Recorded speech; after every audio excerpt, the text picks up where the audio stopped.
আজকে আমি জ্যান্ত সিলভার কাপ মাছের পাতলা ঝোল করব। জ্যান্ত মাছ যত অল্প মশলায় রান্না করবেন তত স্বাদটা ভালো পাবেন।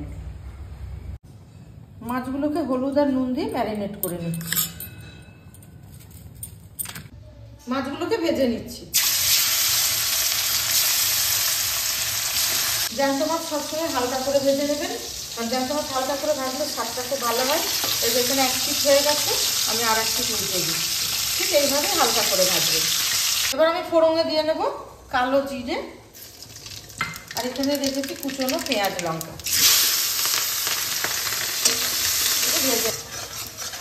পেঁয়াজ লঙ্কা ভাজার মতো কচু আলুটাকে ভেজে নিচ্ছি।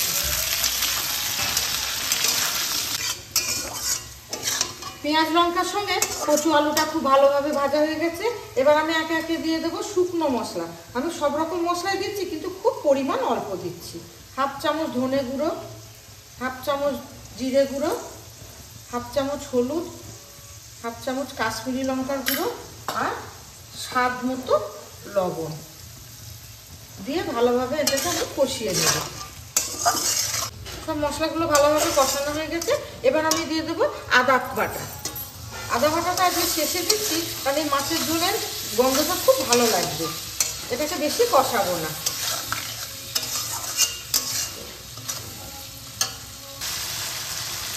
মশলাটা খুব ভালোভাবে কষানো হয়ে গেছে। এবার আমি দিয়ে দেবো পাশে গরম জল করে রেখেছি। এই গরম জল দিলে মাছ, মাংস, ডিমের তরকারির স্বাদ খুব ভালো হয়।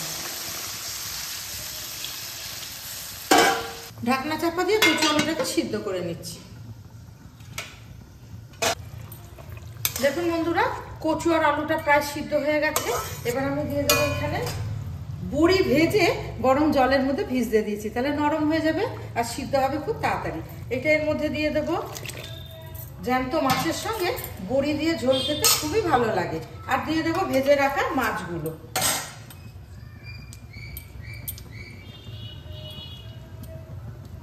ঢাকা চাপা দিয়ে আমি 5 মিনিট মতো কুক করে নেব। জ্যান্ত সিলভার কাপ মাছের সঙ্গে আলু, বড়ি, কচু দিয়ে ঝোল একদম রেডি। এখন একটু ধনেপাতা ছিটিয়ে দিচ্ছি। ভিডিওটি ভালো লাগলে আপনারা লাইক, কমেন্ট, শেয়ার করবেন, আর আমাদের পাশে থাকবেন সাবস্ক্রাইব করে।